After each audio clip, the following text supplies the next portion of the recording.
Hello, Venturewell Yogis. Jessie Raspiller here. And it is March, so we are continuing the theme of essence.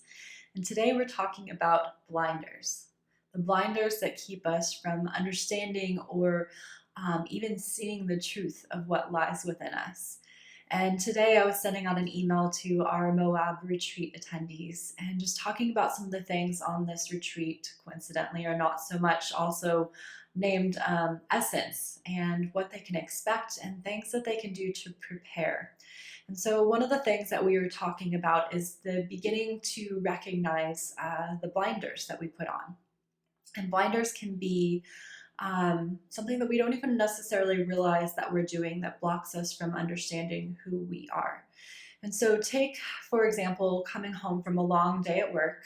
You've picked the kids up from school and done all the activities, and all you want to do is get home, throw the keys on the counter, kick off the shoes, put on your sweats, pour a glass of wine, grab the bag of chips, turn on Real Housewives, and start to scroll social media. Anybody been there? There's nothing necessarily per se wrong with this, but the truth of the matter is that this allows us to sink into this state where our vitality begins to lower. Instead, we would love to look for ways that we can begin to raise our vitality from a really challenging day. And one of those things for me is beginning to recognize our emotions. What was it about our day that left us depleted? And exhaustion is not an emotion. And so I wanted to share some of these things. This practice for me completely changed my life when I started recognizing how much I was just out of touch with the emotional states that I was in. You know, from one day to the next, or even hour from hour, we can go on this emotional roller coaster that we call life. We can be exuberant one minute and something happens, and then the next minute it just drops us down to this low vibrational state. And for me, the thing that shifted my perspective about myself and how I was actually feeling was connecting to these emotions. And there's some really wonderful emotional skills that you can find. There's one by Abraham Hicks that I'm going to reference momentarily that I worked with myself for years until I could begin to name these things at the drop of a hat. But I share this with clients often because I feel like this is a really important resource and part of the spiritual living that we are oftentimes missing is this emotional connection that we have to ourselves. And without our emotional connection, we can't actually truly figure it out when it is that we are joyful.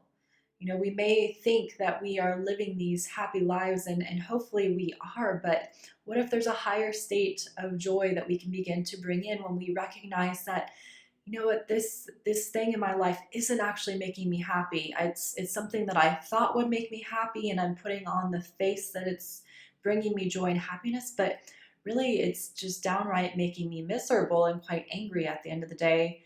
But I'm trying to be happy. Have we all been there? I certainly have. I've definitely put on the brave face and continue to show up. And sometimes that's what we have to do. But I'm going to encourage you to begin to work a little bit more with your emotions as we continue this theme of essence. And so I just want to name some of the emotions so that we can begin to label these things as a recognition tool, not to create judgment in ourselves for feeling any sort of way.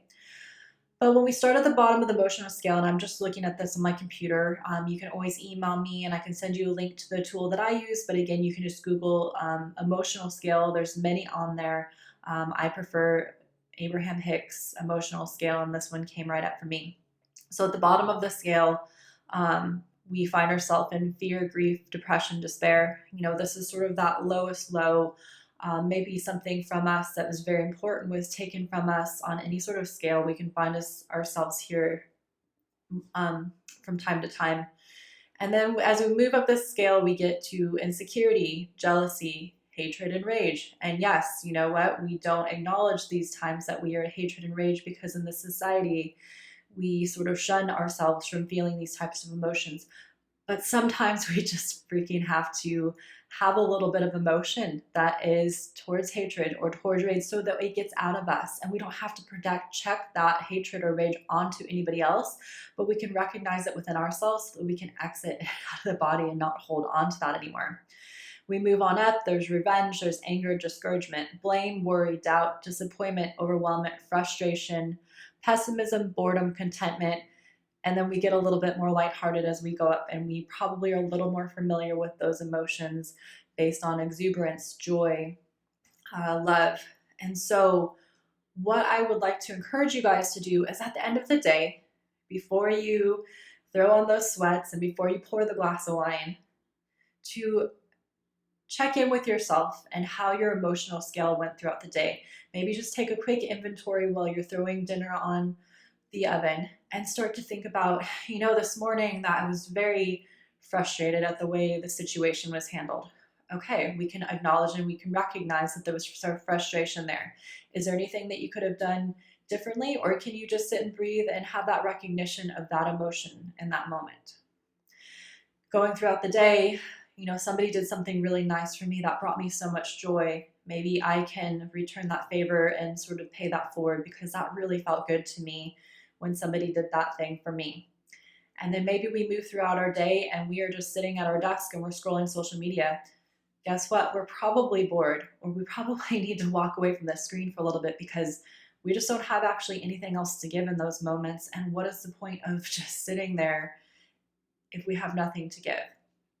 And so the more that we can begin to recognize these emotional scales, the more that we can begin to recognize what it is that we need, what's true to our core. And we start to sort of step away from what society says is supposed to bring us joy, is supposed to make us happy, what's supposed to allow us to retire at the age of 40 and live a life fulfilled. What will allow us to live a life more fulfilled is beginning to recognize the emotional states we're in. And this may just seem like such an easy activity, but I will guarantee you that if you try this for a week, you're going to begin to notice and have an awareness around yourself. Again, not judgment. We don't judge ourselves for how we're feeling. You'll begin to have an awareness that will allow yourself to move throughout your day and also to create incredible boundaries for yourself, that places that people may be overstepping and places that you haven't realized where you're giving up your energy to other people. So I hope that these ideas and thoughts can bring you a little bit of joy. So if you're at home sipping that glass of wine and maybe looking at some educational videos and this finds you, go ahead and look up those emotional scales and see how you can begin to shift your perspective around your emotions, which in essence will bring you back into that core, into your truth, and hopefully sprinkle a little bit more fulfillment into your life. And so we are getting so excited to go off onto this Moab retreat, and this is just one of the little pieces that we're doing. We do have a spot that opened up, so if anybody last minute wants to dive in and have some adventures with stargazing, yoga, hiking, and whitewater rafting, you can jump over to our website at venturewellyoga.com. In the meantime, we've got our spring equinox event coming up next week. We're so excited to celebrate the length of days coming in our favor. And we love to celebrate these rituals every season to ring things in and also come together as a collective group, our community, especially in these times that are a little bit more challenging and we're very in a place of unknown with fears of what's going on with the state of health in this country, in this world.